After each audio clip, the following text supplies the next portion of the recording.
En tant qu'entrepreneur, les livres représentent une source de connaissances, de formation et d'apprentissage inestimable.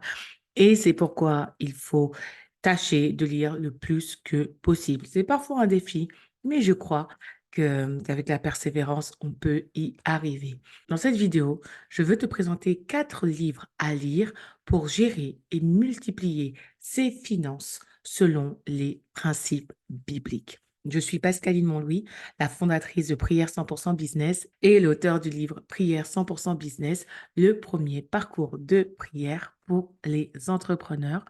Donc, mon but est d'encourager et d'édifier spirituellement les entrepreneurs. Et sans plus tarder, entrons dans le vif du sujet.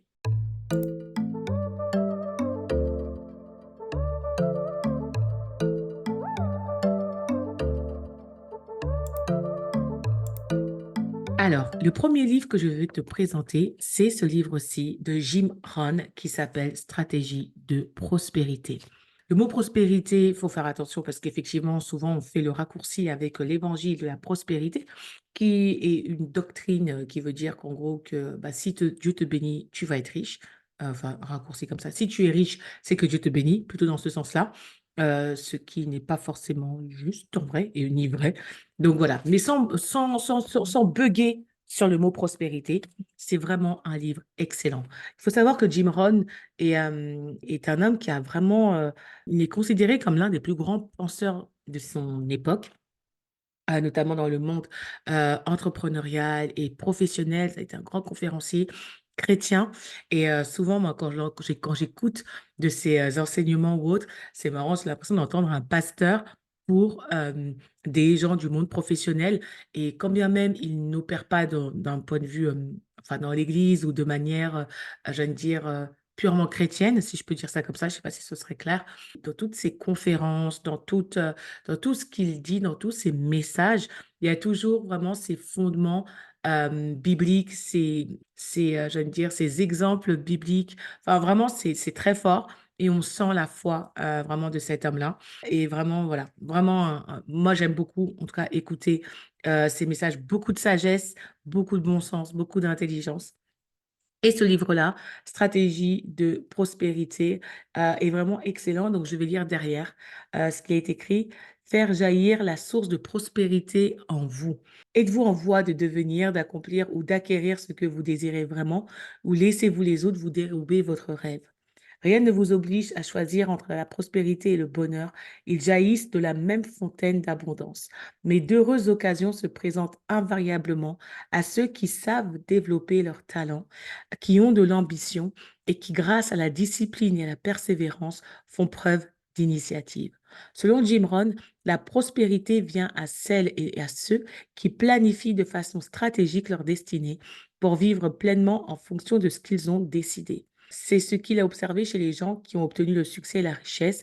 Et dans cet ouvrage, il vous enseigne les 7 stratégies essentielles qui mènent à la réussite et à la prospérité.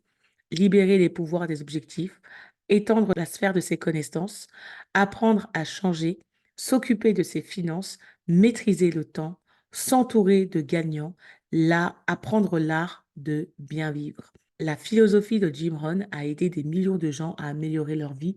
Voyez ce qu'elle peut faire pour vous. C'est vraiment un livre super intéressant. Moi, je sais que en le lisant, je l'ai dévoré, je pense, en même pas peut-être 1 heure, enfin, je sais pas, mais d'une traite. Et franchement, Dieu m'a parlé à travers de ce livre. Vraiment, Dieu m'a parlé. Donc, moi, je le recommande. Et bah, lis-le et tu me diras ce que tu en penses également. Voilà. Deuxième livre intéressant par rapport aux finances et à moi qui m'a beaucoup parlé, La culture anti-dette de Jeff Lest. Jeff Lest, en fait, il fait partie du conseil d'administration de l'église Hillsong à Londres. Il est chef d'entreprise, il est formateur également et conférencier. Et moi, je sais que ce livre-là, je l'ai acheté à un moment donné où vraiment la dette était vraiment présente. Et je vais lire le dos de ce livre-là également pour vous donner un aperçu. Chaque page de ce livre abonde de conseils qui peuvent révolutionner votre condition financière et donner son vrai sens à votre vie.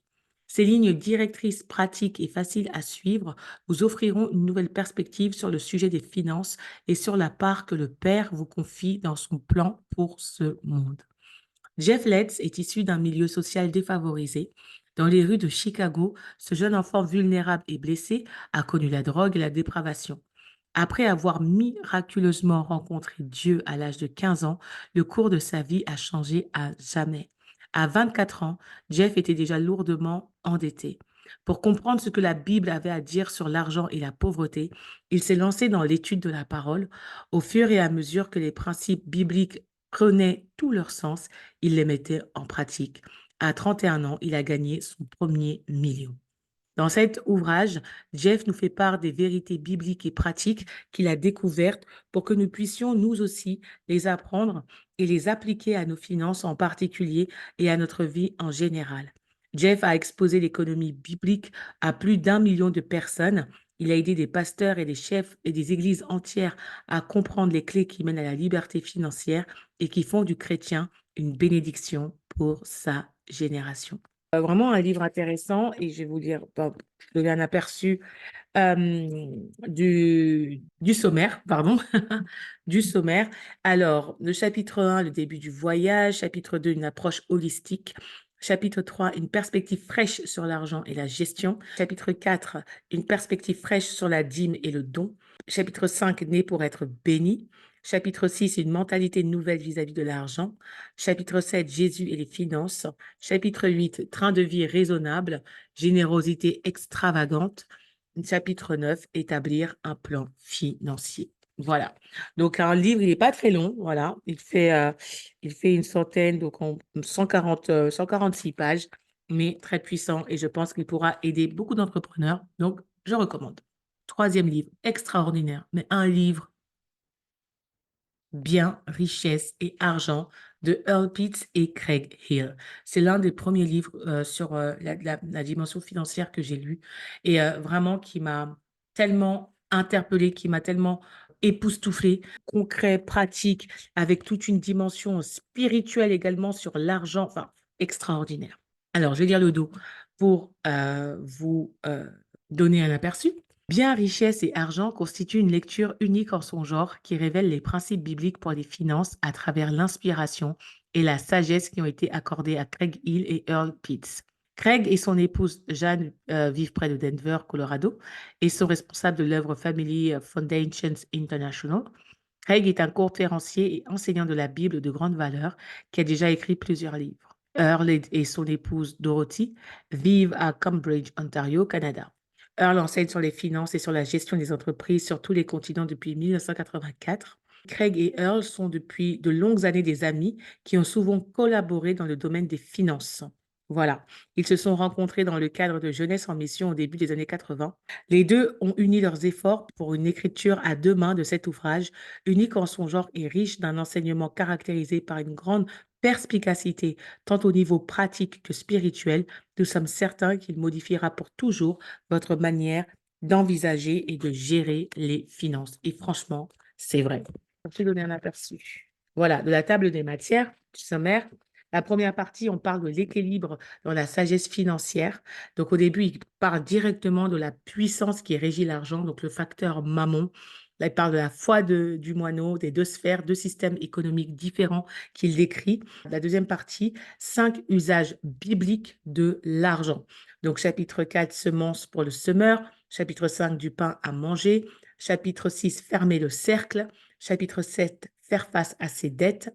Chapitre 8, accroître les fruits de la justice. Et chapitre 9, multiplier les ressources de Dieu en semant et moissonnant. Et il y a plusieurs outils qui sont laissés aussi, des tableaux, etc., pour aider à la gestion financière. Donc, vraiment, l'équilibre, voilà, je montre ici, il y a des exemples de tableaux qui sont mis, etc., pour la gestion, des exemples de tableaux de budget. Enfin, vraiment, tant d'un point de vue pratique que d'un point de vue spirituel, il est véritablement bien fait. Et donc, un livre que je recommande également. Et enfin, le dernier livre. Alors, celui-là, je ne sais pas s'il existe en français, je n'ai pas l'impression.